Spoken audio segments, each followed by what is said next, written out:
Welcome to I Feel You, the podcast with your host, Dwayne Washington. I was born and raised with my family, my mom, my daddy, Ronnie, my other daddy, Dwayne, and my brother, Quincy. I grew up in the 90s and 2000s surrounded by nothing but friends and family in the tight-knit community of Cartersville, Georgia. After graduation, I attended Savannah State University where I loved to party and experiment with a lot of drugs. I was even homeless for a point in time in my life. But that was then, and this is now. I'm growing and evolving into a better person each and every day. And with that, I would like to say welcome to Season 2 of I Feel You, the podcast.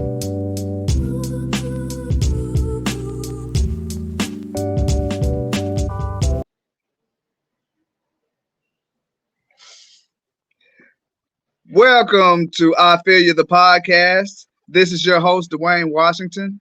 And today we have a very special guest. His name is Dave Wiseman Odhiambo.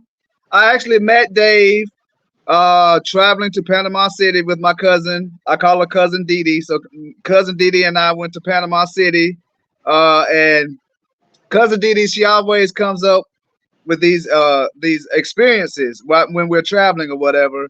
And one of these experiences was going to Dave's Gourmet Club, where he fixes a traditional Panamanian meal, and you get to eat in his home or whatever with his lovely wife Nina, and experience the culture of Panama.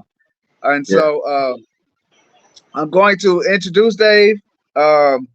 Dave, like I said, Dave is the founder of Dave's Gourmet Club, where he brings a fusion of Mexican, African, Panamanian, and Indian cuisine together for quite an interesting taste experience in Panama City, Panama. Dave is married to Nina. He is a music lover, animal lover, and also has a YouTube channel, which is just under his name, Dave Wiseman. And you can also find him spreading kindness throughout Panama City on his Instagram page at Dave Wiseman Odhiambo. And so I'm going to introduce to you Dave Wiseman Odhiambo of Dave's Gourmet Club. How's it going, Dave? Everything's good, brother. I really appreciate, first of all, man, I thank God. I thank you as well for giving me this opportunity, bringing me on board to your broadcast. I mean, this is my first time being on being interviewed on a podcast. You know, I've never been to one before, so it's a pleasure. Yes, sir. Yes, sir. I'd like to say thank you for accepting my invitation. Like I said, when Cousin Dee Dee and I came to visit Panama City, we came to your experience via Air BnB, and we had a great time tasting traditional Panamanian food with your twist, you know, when you added your special twist to it. And I thought you were a very interesting person because you have a great story. And so thank you so much, brother. Yes, sir. And if you could, we're going to go in depth here. So if you could, sir, just explain or just give us your story of how you got to Panama and first growing up in Africa and how things were going in Africa and how you got to Panama and created a lane for yourself with Dave's Gourmet Club. Yeah. First of all, I was born in a very small African village in the shores of Lake Victoria, and being born in an African village comes with a lot of challenges, comes with a lot of experiences here and there. Because I mean, I'm from a family of 4 boys, so in my family, there was nothing like girls do this, boys do that. So we were all boys. We have to do everything, you know. Right. Yes. So being able to do what girls were doing in the village kind of shaped up where I am at the moment right now. Because I was able to cook with my mom in the kitchen, which was supposed to be the ladies' job. Okay. Right. So doing this with my mom and my grandmother really, really gave me a lot of passion being in the kitchen. And my inspiration being in the kitchen came from the two, my mom and the grandmother. So At the Okay. moment, I'm a chef, as you know that. Yes, sir. Thanks Yes, to sir. them, they really inspired me quite a lot. And grew up in the village until I was 10 years old. Yeah, Hmm. we moved to the city. To the city there, we ended up in a ghetto. African ghetto. A lot of challenges as well, but different challenges compared to the challenges in the village. Yeah, Right. yeah, Right. yeah, yeah. In the ghetto, in the city, was a lot of insecurity, a lot of drug abuse, a lot of challenges happening there, here and there. I mean, teenagers, going the wrong Right. direction very easily in the ghettos in the city. Hmm. And thank God I was brought up in a very religious family, Catholic family. My mom and dad, church going.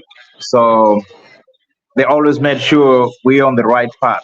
They always Yes. made sure we don't end up smoking weed at a very young age. We don't end up drinking alcohol at a very young age because we had friends. I had friends that at the age of pretty young age, 13, 12, they were already being exposed. Their parents could smoke in the house. Their parents could drink in the house. But my dad, my mom, they never smoked. They never drank alcohol. So I think Right. that also set me up quite a lot. And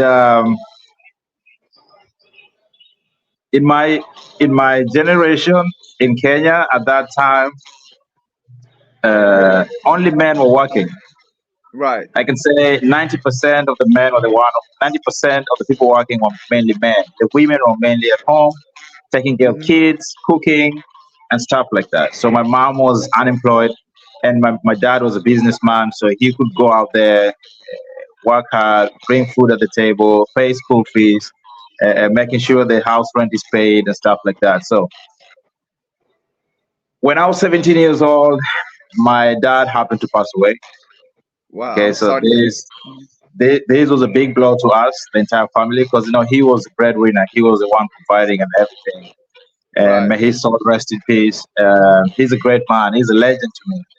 He's a legend Okay. to me. Yes. Yeah, 'cause when he was a strict dad, he was a very strict dad, real African dad. He was not Right. kidding around. I still remember those days when you get house whooped, Right. small Get small whooping. mistake. So Yeah. yeah, he made sure we were on the right path. He made Right. sure we had food. He made sure we were not homeless. He made sure we had to go to school. He made sure we were always studying well. He was following up with our homeworks and schoolwork and everything. He was just there, 100%. But then when Right. he died, it was a big blow. It was a big Hmm. blow because then my mom didn't have a job. She didn't have anything to provide, and she only had love and care. Of course, I really appreciate my mom till date. She's a great person. She's still alive. Right. She's back in Kenya. Yeah. So after my father's death, my dreams were kind of shattered. I didn't I see understand. I didn't see myself I didn't see myself going anywhere. Okay, so I Right. was like, okay, I'll end up being like the other people. I'll end up being like the lost boys or the guys in drugs or the people that robbing and stealing in the ghetto or something like that just to have money to eat. You know how it is. Right. Not everybody that robs and steals in the ghetto or in the hood is not their wish to do that. Most of these Right. people is a situation, is a circumstance putting them to that point of robbing and doing bad things in the hood. So fortunately, I have a lot of aunts. I have a lot of Right. uncles. So one of my aunts took me in. Our family ended up separating different directions. Everybody went different directions. Okay. Okay. My aunt, who lives in the coastal part of Kenya called Mombasa, she took me in because that Okay. time I was still in high school. I had two Hmm. more years left, and she paid my school fees. She made sure I went to school. So it was really, really. She also played a big role in my upbringing because I Right. believe without her being there for me at that point, I might have ended up losing my focus and just Right. ending the wrong direction. Right. And my mom was left in Kisumu. Kisumu is the city where we grew up and all that. Is a lake near Lake Victoria region. Yeah, those who have read about the history of Obama knows about Kisumu region. That's where Obama's father comes from. Yeah, Okay then. All right. yeah. So I finished my high school. I'm really grateful for that. And on my last year of high school, a lot of things happened. A lot of things happened because this was a very challenging moment. Because my aunt, she wasn't like a rich person. She wasn't like someone who had a lot of money or plenty of money. She used to Right. work in a hotel, one of the resorts at the beach, very touristic area. So she earned something, but was not like that much money to end up giving me pocket money for my Right. upkeep and stuff. So I had to start hustling on my last year of studies in high school. So I started washing people's carpets, Mm-hmm. doing laundry for people. Mm-hmm. So that I can have something on my pocket. You know, as a young guy, you Right. wanna have something to spend. You Right. wanna feel you wanna feel like you're somebody in the neighborhoods. I totally understand. Yes, yes. So at that point, I went to the print shop and make copies of publicity with my number, saying that I do laundry, cheap laundry, cheap carpet washing, something like that. So I ended up on my weekends, which was supposed to be my free days from school, I ended up working.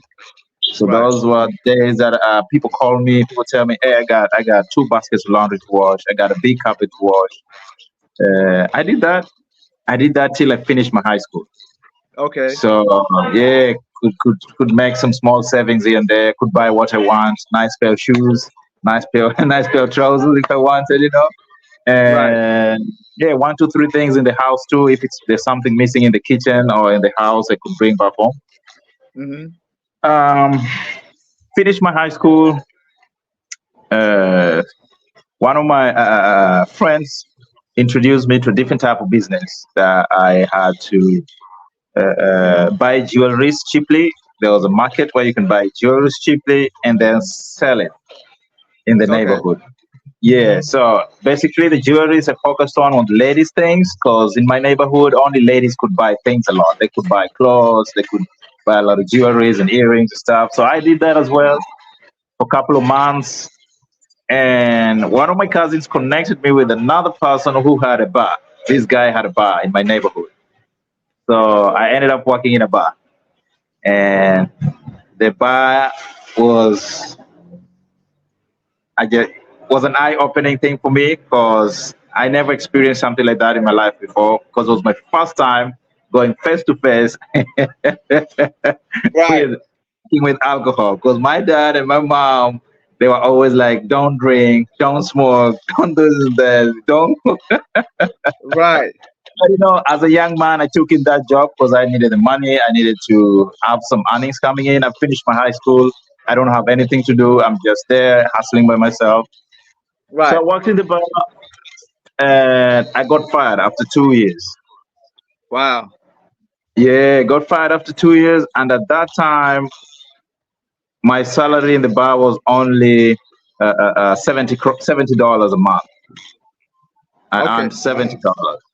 Yeah, bro, that was insane. When I think about it now, I really, really can't believe it.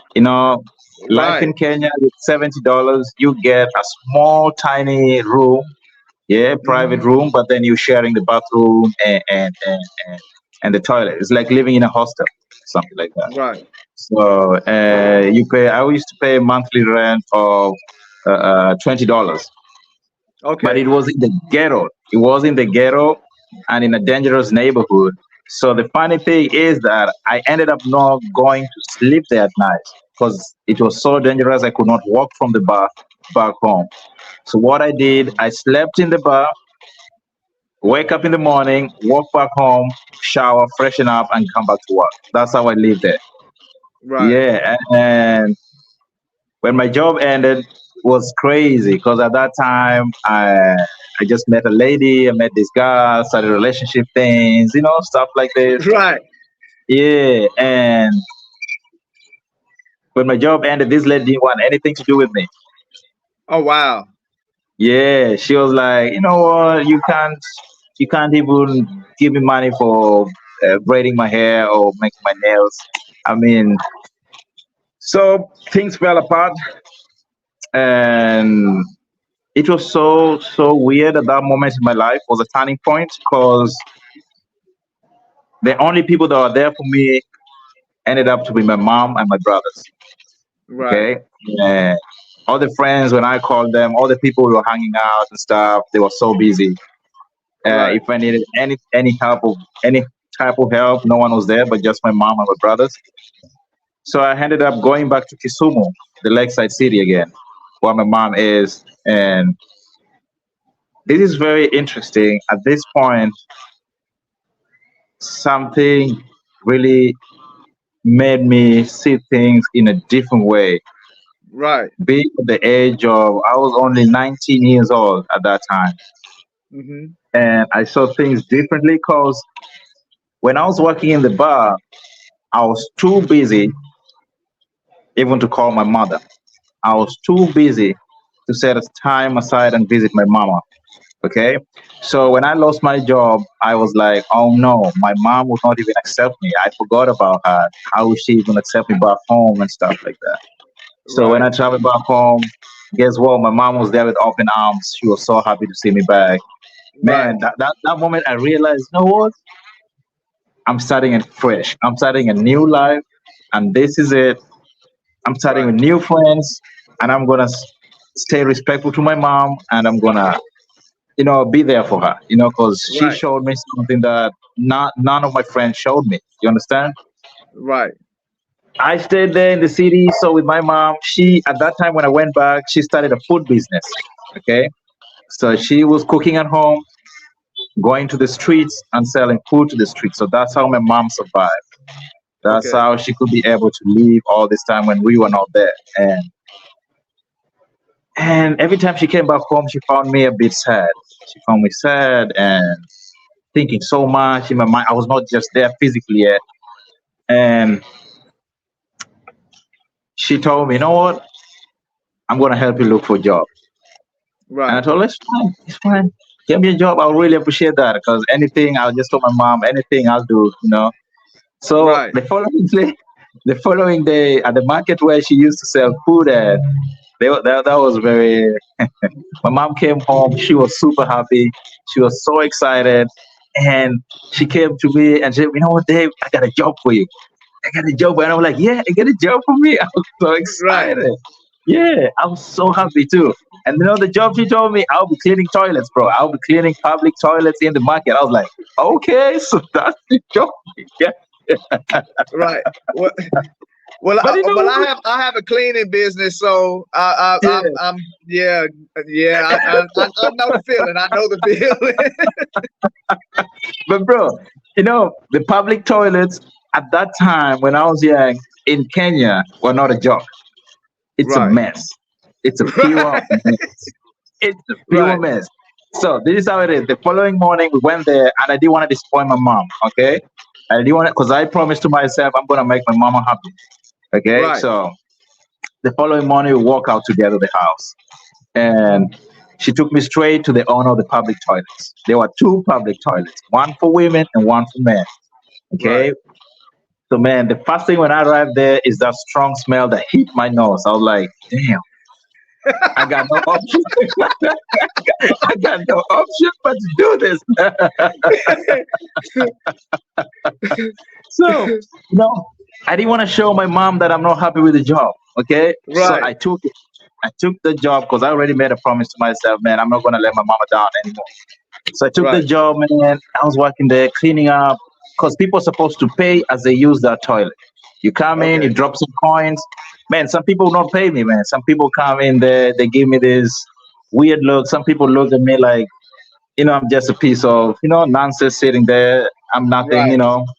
So being working at that toilet also gave me a different view, different perspective in life. Hmm. You know, it also toughened me. It toughened me with challenges because on one side, I don't want to disappoint my mom. On the other Hmm. side, I have to keep up with the shit that people give me when they come into the toilet. Okay, Right. the looks and the disrespect you get there, you're just nothing. You cleaning up public toilets here, I'm not paying you. Right. Look at me, what are you saying? Someone Right. almost started a fight with me, but I just let it easy, stay easy. Right. So I did that job. I did a job for some time, and uh, uh, uh, one of my uncles had a big project. Had a big Mm-hmm. project in the village. He's building a home. So Mm-hmm. he called me and he told me, you know what, Dave, I would love you to help me supervise my construction back in the village. And the first thing I told him is, wait a minute, I just gonna confirm with my mom to see if she's comfortable with that. Because at that point, I was just committed to making my mom happy. Understand? Right. I was Right. just building up the trust with my mom. I didn't want to make everything any mess or anything because my mom just got me this job. Then 2 months down the line, my uncle wants Right. me to go do something else. So I Right. called my mom, and my mom was like, you know what, Dave? The uncle that is the uncle that just offered you that supervision thing is the one that used to take care of me when you guys were not there. You see that? Okay. Right. Right. I told my mom, you know what? I'm going for this, and yeah. So I called my uncle back, and Oh wow. I can see that I called reliving him the back. moment. Yeah. Yeah, yeah, yeah. I called my uncle back, and I told him, you know what? Mm-hmm. I'm gonna do it. I'm Right. gonna do it. So he sent me the transport. It's a transportation fee and everything. I took the bus. 2 days down the line, I took the bus to the village.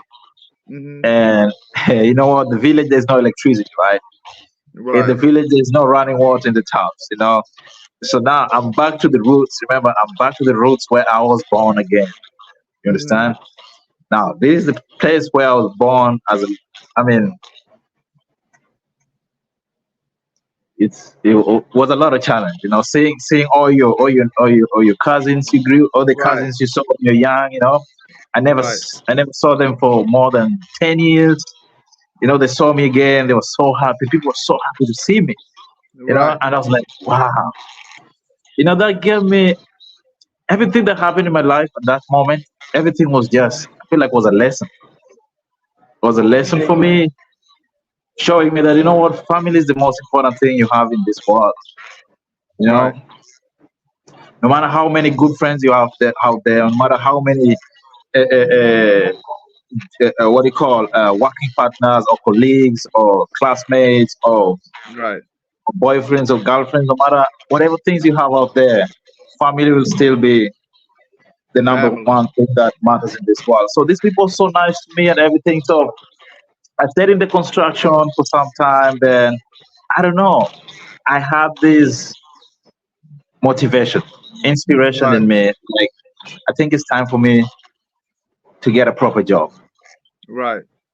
It's time for me to go back to the city and make my life and to start a new way. I just wanted new friends, Right. okay, new friends, and stay true to my family. Just that's what I promised to myself. Right. And one afternoon, I called my uncle. Was a disappointing news to my uncle because he was so happy with me, taking good care of his place and everything. But I told him, time is going. I'm getting Right. older. I need to Right. do something. I need to do something meaningful to my life. I need to Now, go back to the city. how Yes. old are you at how old are you at this time?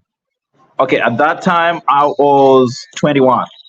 21. I Okay. was already 21. Yes. Okay. I told him, what? I feel like I have to do something meaningful. I have to earn some money. I want to work. I want to wake up in the morning, go do a job, come back home, and feel like, yeah, I'm doing something for the community and stuff like Right. that. So Right. my uncle was disappointed, but he had to let me go because he Right. also knew that it's time for me to do something.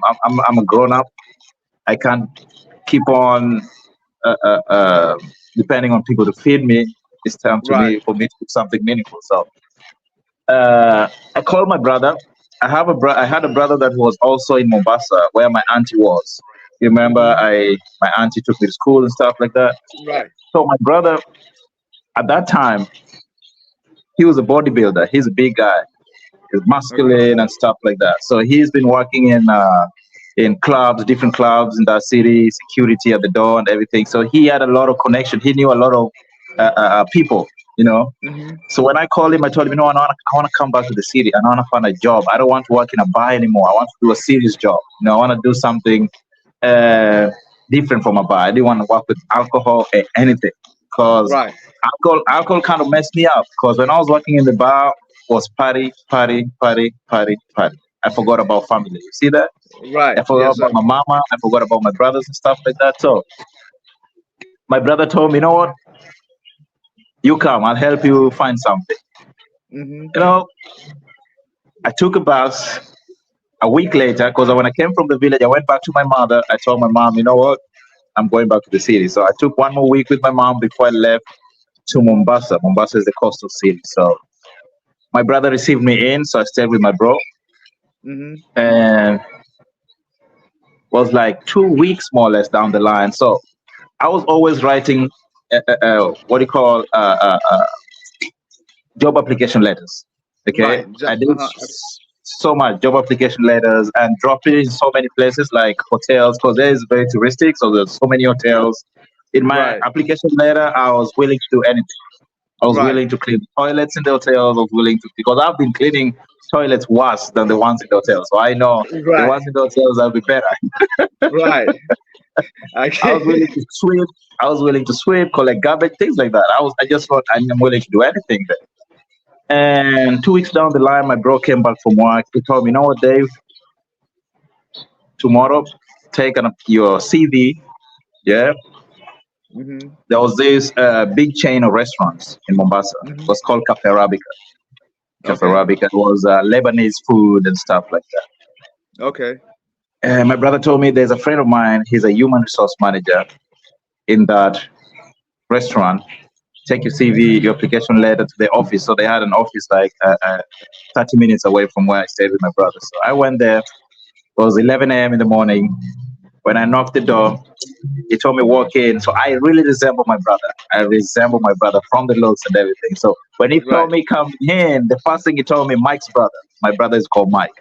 Mike's Right. brother, because my brother already told him my brother is coming. Like I'm coming. I'm going there. Right. So he took my application letter, my CV, went through it. He told me at 3 p.m. report to the City Mall branch. City Mall used to be a big mall there Right. in one of the areas in Mombasa. And I was like, okay, today? He told me, yes, today. You have to report there today, 3 p.m. So that was 11 a.m. So I had to go home, freshen up, and go straight to City Mall. He told me the manager there is going to receive you and you'll be told what to do. Right. Man, I was like, yes, finally, this is it. This is it.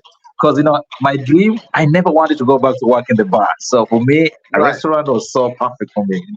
Right. Because Right. remember, I always had the passion to cook. From my mama and my grandmother, the passion for being in the kitchen and all that was just me.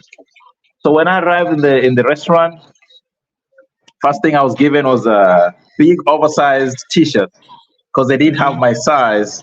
Right. Yeah, they gave me a big oversized T-shirt. I was skinny. I was a skinny boy. I was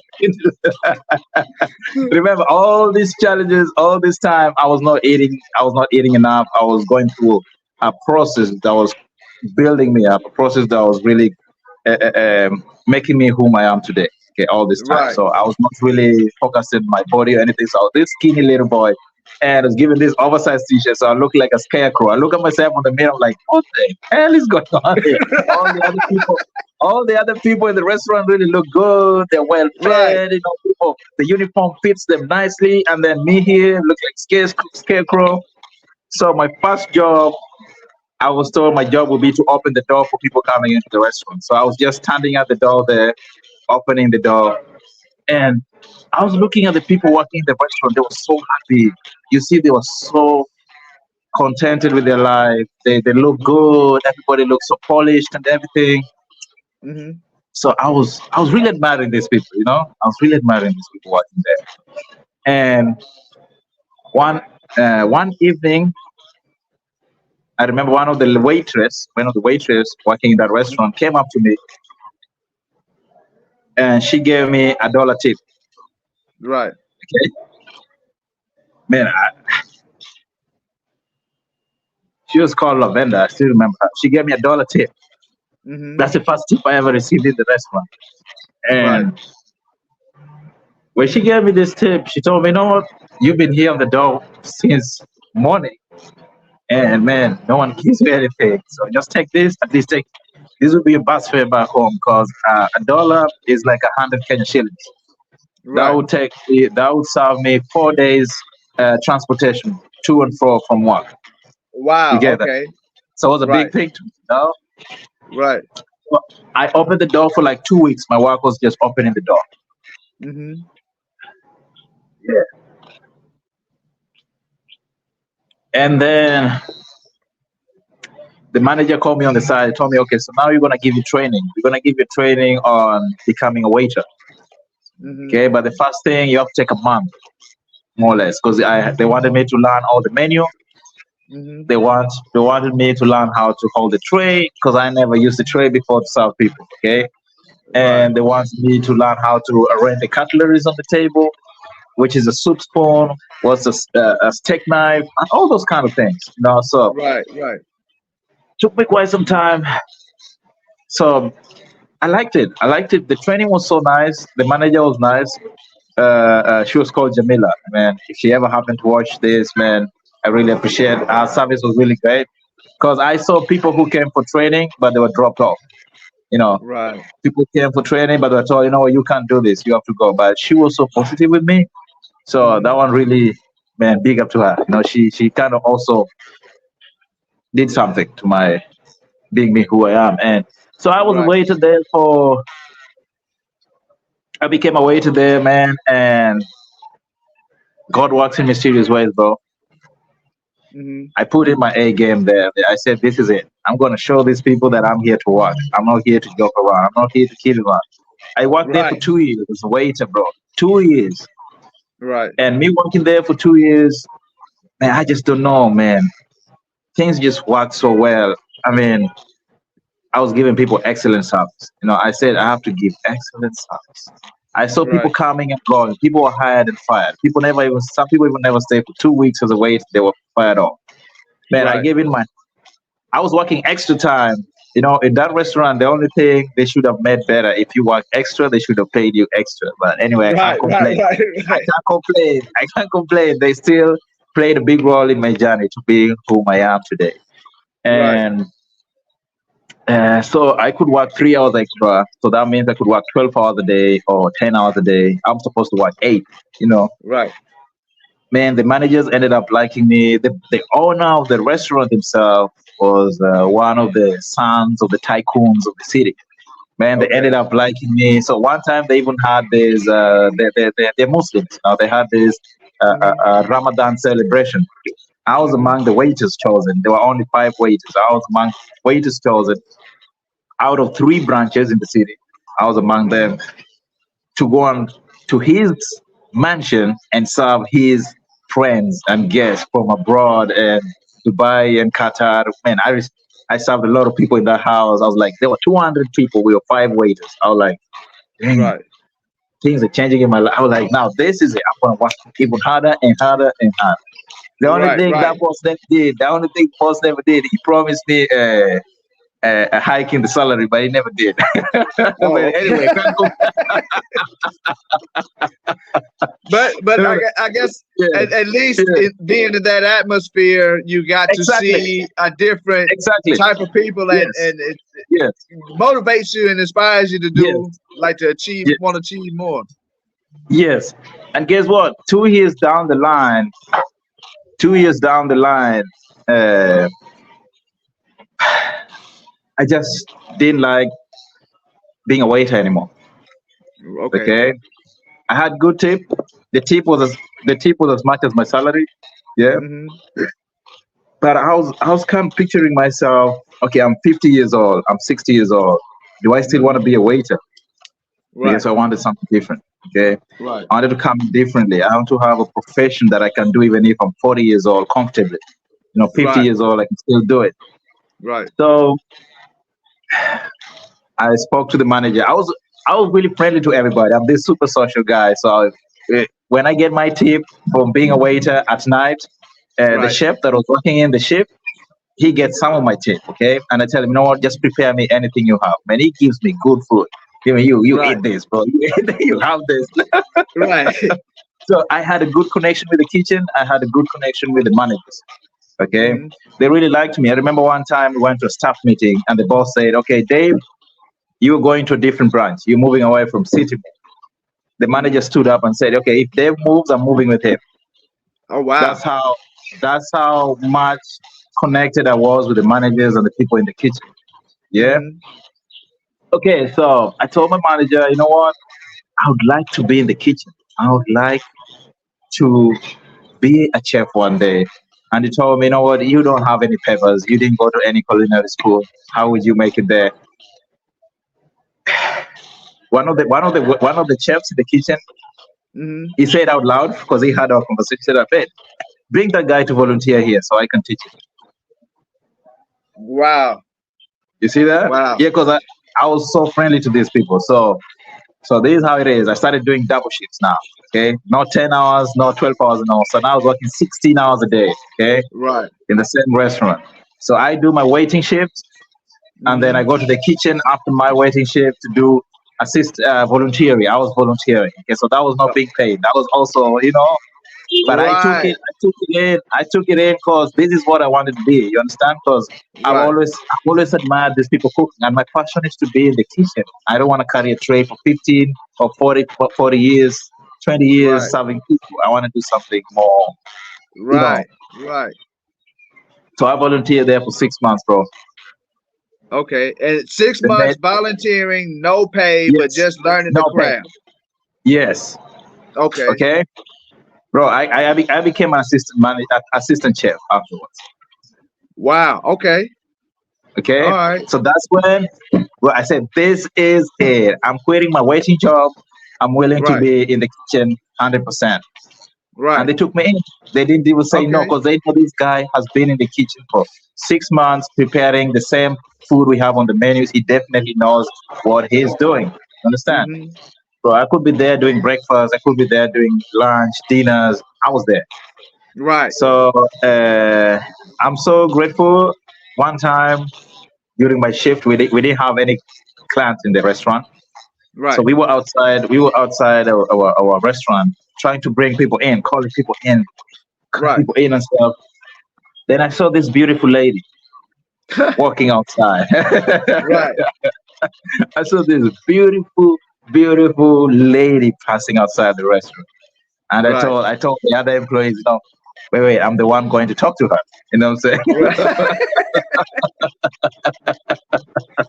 So I approached her, I went towards her, and I say, "Hey, would you like to come to a restaurant? We have really good Lebanese food here." And she say, "No." I was a bit disappointed there, but I say it's normal. People can say no. You understand?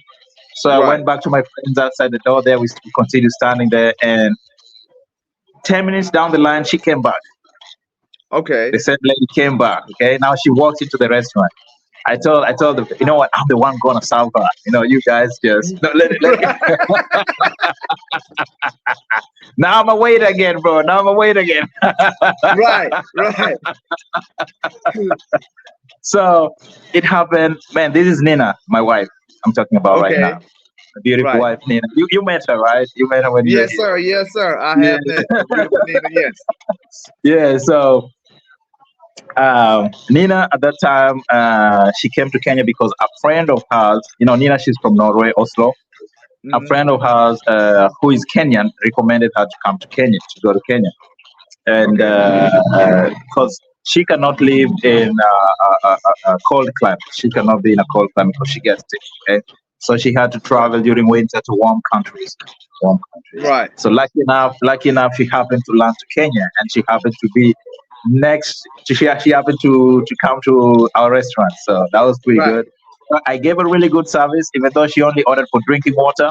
I made sure Right. ice cube was always added to the glass all the time. Right.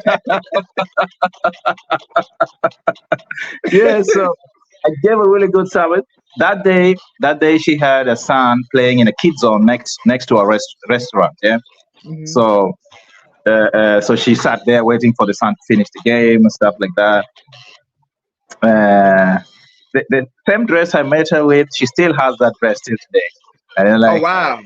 Yeah, she still has that dress till today. We've been married for 6 years. We've been together for 6 years down the line. Yeah. Congratulations, congratulations. Thank you so much, brother. Thank you. So she used to come back every second day to the restaurant, Hmm. because the service was good, the food was good. She likes to exercise and stuff. There used to be a gym on top of our restaurant because it was a mall, shopping mall with 4 floors. So the gym was on top. Okay. So every time she used to go to the gym, she never left the son in the Airbnb alone. So she came along with the son. So the son would stay with me in the restaurant. I take care of the son, make sure the son is good as she goes up to exercise. So Hmm. that's where I could spoil the kid. I spoil the kid with some cake, some smoothie. Right. So the son also liked me. So yeah, that's how we started getting connected and stuff like that. 2 weeks Hmm. down the line, we changed contacts, Facebook. So we were just Hmm. chatting and chatting. We had a good connection. We had a good connection from the start, Right. and we happened to go out for a date. Hmm. So that night when we go for a date, things happened really well. Right. And the Airbnb where she was staying, the host never allowed men to come in to the house. Okay, Right. so I couldn't go to our Airbnb. Okay, Hmm. and remember, all this time I'm still staying with my brother. My brother who had to get the job, right? Right. So we wanted some privacy. We wanted some privacy and stuff like that. Right. After the dinner and stuff like that. So I remember since the host of the Airbnb never wanted us to go in there, we ended up going to the rooftop, the building. So Right. and boom, the black magic happened. Right. Yeah, so man, couple of days down the line, Nina ended up moving in with us from the Airbnb Mhm. to our place while staying with my brother. Yeah, Okay. that also shows you how good, well connected we are. We were already good friends. We were really, Hmm. we had really good connection from the start. And we stayed together with my brother in my brother's place for 2 weeks before she had Okay. to go back to Norway. So Hmm. she went back to Norway and we were chatting a lot. We still had the connection going on pretty well. Hmm. And when she came back to Kenya, we had to get married. We got married pretty fast because Right. we yeah, she wanted me to be able to travel with her when she goes to Norway and stuff like that. So we thought of the best way for us to get married, we get a marriage certificate, so the immigration for the Norway would see these people are really in a serious relationship. Yeah, Right. we can give it to them. So we did that, but the immigration process never worked. Hmm. Okay, and so we were thinking, because we were thinking of Kenya 6 months, Norway 6 months. So we got back Right. and forth, back and forth. Okay, Right. but then we were thinking, we stayed together for 2 years in Kenya. Okay, Hmm. and then she ended up not liking Kenya that much for living. So she Hmm. wanted a change. She wanted to move to a different place. So at that point now, uh, uh, uh, uh, yeah, at that point we were also looking for clinic purposes, something for clinic. Right. Yeah, and we saw that in Colombia they really have good clinics and stuff like that. And she has been to Hmm. Colombia before. Colombia is one of our favorite countries. One of the countries Right. that she likes a lot. She has a friend in Medellin that helped us get the invitation letter to Colombia, Hmm. and I'm so happy that the invitation letter works, and it works Right. even better than we expected. Yeah, because Right. with an invitation letter as a visitor, you're given 3 months. 3 months. Hmm. Okay, so the ambassador of Colombia in Kenya mixed up the info, my info, with the Nina's friend's info, because she's a business lady. She used to Hmm. own a salon in Medellin. So on Okay. my visa, it was written, "I'm a female hairdresser who owns a salon." Okay, Right. so I was Wow. given I was given a 2 year visa with a Colombian ID, and this visa came with a work permit. You see how Oh good wow. things just yeah, Right. but that was Right. That not just worked out. yeah, exactly. So it was not the right visa though, but we didn't say anything. We just Right. Because we knew, oh, if we go back to the embassy and say, oh, you gave me the wrong visa, if we give it 3 months, you understand? Right. Yeah. Hmm. So we ended up going to Colombia. That time I did not know any word of Spanish. Right. Uh, so everything we did in the beginning, the first 1 year in Colombia, my wife was the one translating a lot to me because I did not speak anything of Spanish. But she's a Hmm. good teacher. She's a great Spanish teacher. She taught me Hmm. from scratch until now. I'm very fluent in Spanish. Now I can go out Gotcha. here, Okay. talk to people pretty good. So we Right. stayed in Colombia together and Medellin there. Went to Cali. Cali was great. It's a beautiful, beautiful city. A lot of salsa. We did a lot of salsa dancing. Good Hmm. food, good climate. It's cheap. I mean, it's just amazing. It's great. We had a good Right. time. For 2.5 years in Colombia, my visa expired. So it's time to apply for new visa, and I was denied the second visa. Okay. Okay. Wow. Yeah. So Colombia has this thing like once your visa expired, you have to move out for at least 6 months before you apply for new visa. So we wanted to stay in Hmm. Colombia permanently. We didn't want to move in and out, in and out. So we Right. had to think of options on where to go to next. So we had a lot of countries in mind, from Brazil, Ecuador. Um, Panama was not really on our mind at all. Panama was Right. never in mind at all. We had Mexico, we had a lot of countries in our mind, and Jamaica as well. Right. And I have a Kenyan blogger. He's called I Am Marwa. He's a YouTuber. I don't know if you ever come across that guy. He's from Kenya. Okay. What's his name? He, What's the name of the channel? I Am Marwa. I Am Marwa. Okay. He's one of the biggest YouTubers from Africa. One of the biggest. Okay. Yes. So this guy, I called him on the phone from Colombia. He was in his village in Kenya.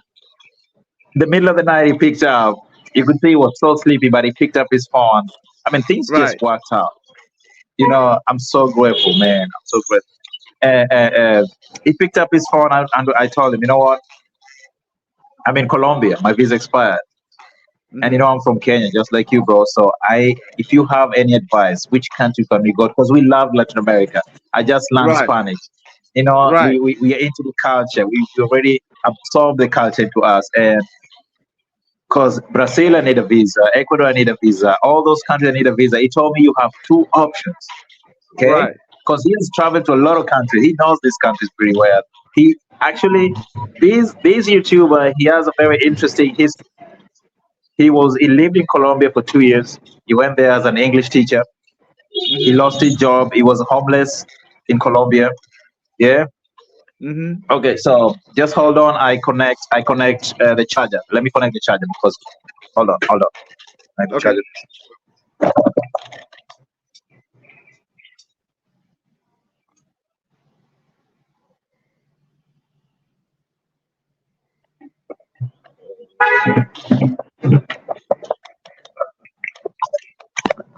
Okay.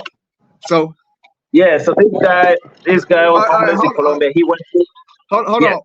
Let me just give you one quick. All right, cause I, we're running on like 47 minutes, and I want to try to keep everything sort of kind of around an hour. I don't to Oh, okay. people's Okay. attention Let me wrap it spans. up. Yeah. All right, Yeah. yeah. So Okay. yeah, we can start. Yeah, then just sort of kind of wrap it in. Uh huh. Yeah. Okay. So he said you have two options. You got Jamaica. You got Panama. Right. Yeah. Okay. So Panama, I don't need a visa. So that's how we ended up coming to Panama. Okay. Okay. So we came to Panama and we traveled around trying to find the best place to do this. And we ended up this place where you guys came, you and your cousin D. Yes, cousin And D. Uh huh. we started by hosting people just in the rooms, and then we Okay. came across Airbnb experiences and stuff like that. And since I love to cook, we say this is it. There is a time for me to put my experience out there and see how it works out. And branded it Afro Panamanian cooking experience because it's the African cuisine mixed up with the Panamanian cuisine put together. Right. And man, things work out great. It blew up. It blew up. It blew up. I'm so grateful. You guys, you're one of the people that you are among the first people that came to my experience. Yes. Yes, And and things and a so lot of things have changed. Yeah. I see you because I follow you on Instagram and I see that yeah you're hosting experiences and I see 10 to 15 guests, and they all look like they've enjoyed themselves. And how is business? Well, like you said, we were one of the first to visit your experience or whatever. But how has business grown since then? Since we came. Business has gone well. Things have changed. I mean, from the presentation, from I've learned new recipes. Right. I've widened up. I'm on Instagram doing publicity now. I'm on TikTok doing publicity now. I'm on Airbnb is just helping me a lot. Airbnb is Right. doing the most. Yes, yes, yes. Okay then. So are you still renting out rooms in your home as well for Airbnb? Yes. Yeah. Okay. Okay. Yeah, we got All rooms. right. We got like 3 rooms for Airbnb. Yes. Okay. And Yeah. all right. So where do you see yourself? Where do you see your business going in the next 5 years or so? In the next 5 years. Okay. At the moment, me and my wife we are minimalists. Okay. We are minimalists, and she has a pension, Hmm. and so we don't really want to blow up or go that big, like massive. Okay. Gotcha. We want to Hmm. live a life that we are happy with the little we have. Okay. So I started a new project now. The project I started is just giving back to the community. Okay, Right. because just doing charity, just helping the needy out there, the people on the streets, the hardworking people here in Panama. They don't earn Hmm. much. The people who go out there, open their businesses, maybe they don't even sell anything the whole day. Those are the kind Hmm. of people I'm reaching out to right now. So the money that I get from my experience is like I set aside a certain percentage just for the people like this, for the hardworking Okay. Panamanians out there, or for the homeless Panamanians out there. That's what I do right now, yeah, on the side. Okay. And I see my business still being what it is, Hmm. hosting people, coming for cooking classes. We wanna take it to another level of also doing a blind date at the same time. Oh wow. Now that's Yeah, that's yeah, a neat idea. That's different. It's different. yeah, yeah. So that will be another level now, taking to the next level. Yeah. Right, right. So, all right. So the blind date. So you would have someone like they would like if Uh-huh. someone wants to meet someone, they would schedule it and then just you would prepare the Yeah. meal for them at your Okay. location.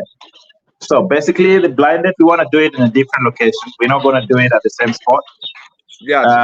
With the blinded, we're planning to do it in one of the restaurants here in the old town. Something Right. nice and cozy. Yeah, because Hmm. our home, it doesn't have the feeling for blinded that much. Right. It's all for Ambiance. cooking. It's Gotcha. all for cooking. Right. Right. Right. Yeah, Right. so people need that atmosphere. So we want to set up that atmosphere too for the blind date. And what happened Hmm. is that we're going to put it out there on the social medias and Airbnb as well. So, for Hmm. instance, you book a blind date, okay? Hmm. We're gonna ask you about your preference, okay? Hmm. What do you prefer? Right. Things like that. And then on this other side, we're gonna look for someone to match you with. Right. You get it? Can be Panamanian, can be a Hmm. foreigner. Hmm. And then on the date, we have a plan of having a capacity of 20 people, maybe 30 people. Yeah, Hmm. putting them together, do a speed date or something like that. If people end up liking each other, it's also for friendship, just to get connect to Right. people, Right. get to know how to travel and stuff like that. Yes, Right. Okay. Well, that's a great that's what we idea, can plan. man. A great Brother. idea. Yeah, brother. Yeah. All right. And so, your Huh? experience in Panama, how have the Panamanian people treated Uh, you since you moved to Panama? How's your experience in Panama been? my experience in Panama has been great. In the beginning, was a challenge. Was a challenge because Right. we didn't know people.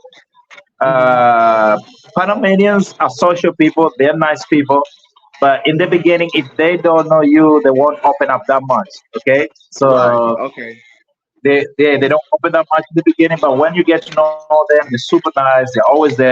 Like in our home here, Hmm. I get big groups. Okay, I got big groups here sometimes, and it's like a community. So my neighbors they help me out. So at the end of the day, they also earn something from my experience. Yeah, Right. so I can pay someone to do me delivery of groceries. I pay someone to help me with the cleanup after the cooking. I pay someone to Right. help me with the serving of the people with the food and stuff like that. So Mhm. at the end of the day, I'm also creating employment for the neighbors here because I mainly Right. focus on the neighbors who don't Right. have jobs and they need them. So it's a really good thing that we have really blended into the Panamanian community at home. Okay, then. So it seems like you're becoming an integral part of your community, not only by you're Yes, creating jobs, you're helping the yes, local business owners in your area. So yes. you're doing great deeds around the area. And so, Thank you, brother. question, um, Mm. as far during this episode, you've also mentioned how things are just seen to just come together. You know, Yes. how what and I hear you talking about your God and gratitude. Has how has gratitude played a part in your in your success? How's gratitude played a part in my success? First of all, I would love to say uh, God has played a big role. Right. Okay, God has played a big role. I'm a Hmm. prayerful person, and it works in so many mysterious ways. I mean, if you have faith in it, right? Right. And my wife has been a pillar also in my success. Okay, Right. in where I am right now. Without her, maybe it would have been more struggles for me to reach where I am right now because she's been there with me through thick and thin, and Right. she has been really supportive with my experiences. She has been really supportive with my projects. She's a great person, and yeah, I mean, I have I was brought up with that heart of being grateful. I was brought up with that heart of being accepting people the way they are. Okay, so Right. things have just been coming together pretty well. Okay then. And yeah, hearing your story, like I heard your story when we visited, you for the Yeah, Airbnb experience or whatever. But yeah. getting your story out to the world, man, you have an awesome story of I guess Thank you. of inspiration and triumph. You know, overcoming the odds, and it Yeah, sort of kind of lets people know that whatever you face in life, that man, you can overcome these obstacles. Uh, I yeah, know personally myself, I tend to get down on myself, and I have these high expectations, and when I don't achieve these expectations, I sort of kind of feel away and that type of thing. But listening to you, it shows that if you put your mind to it, I know it's cliche, but really, if you put your mind to whatever you want to achieve, and if you focus, you can achieve your goals or whatever. yeah, And you are a testament to that, and I have enjoyed hearing your story, Dave. Uh, yeah, man. now, Thank you so much, brother. I really appreciate you as well for giving me this opportunity. My first time doing this online. right. Also, Never done this online. I'm on my phone, man. now, also, Yeah, before we leave, if you could do this for yeah, me, if you could give me, I'm going to place your handles in the description of this video as okay, well. But yeah, if you could just let everyone know, as far as like your Instagram handles, as far as for Dave's Gourmet Club, and your personal, if you want to yeah. get that out as well. And mhm. Okay. Yeah, my Instagram is personal Instagram is Dave Wiseman Odhiambo. Dave Wiseman Odhiambo, and my business Instagram is Dave's Gourmet Club for my cooking Okay. experience and stuff like that. And my Facebook is the same, Dave Wiseman Odhiambo. My Hmm. TikTok is Dave Wiseman, just Dave Wiseman. It's pretty new, my TikTok. Okay. And yeah, my project for the helping the community, the needy people and stuff, I just have it under my Instagram and my TikTok there, just put Okay. it there. Okay. Oh, so I do have. Also, if we have someone, listeners in the audience who are traveling to Panama City, where can Yeah. they find you? What is your listing under Airbnb? How is it listed under Airbnb? And My if listing they want to book you? Perfect.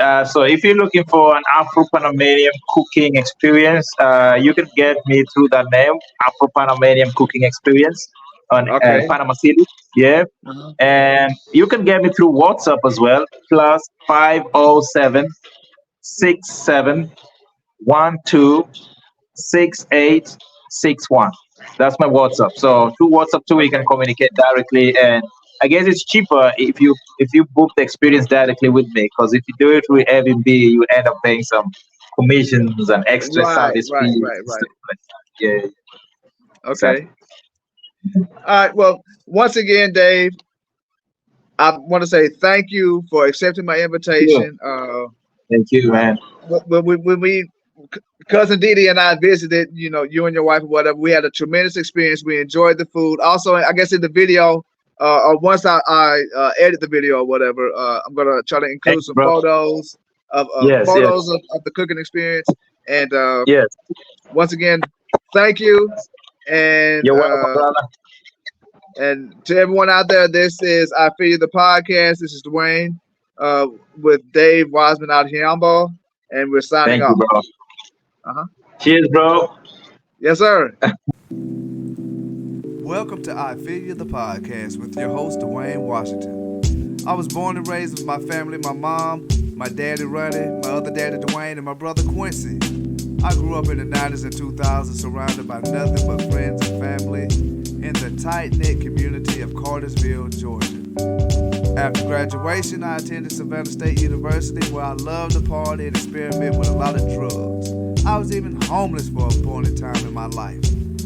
But that was then, and this is now. I'm growing and evolving into a better person each and every day. And with that, I would like to say welcome to season 2 of I Feel You the podcast.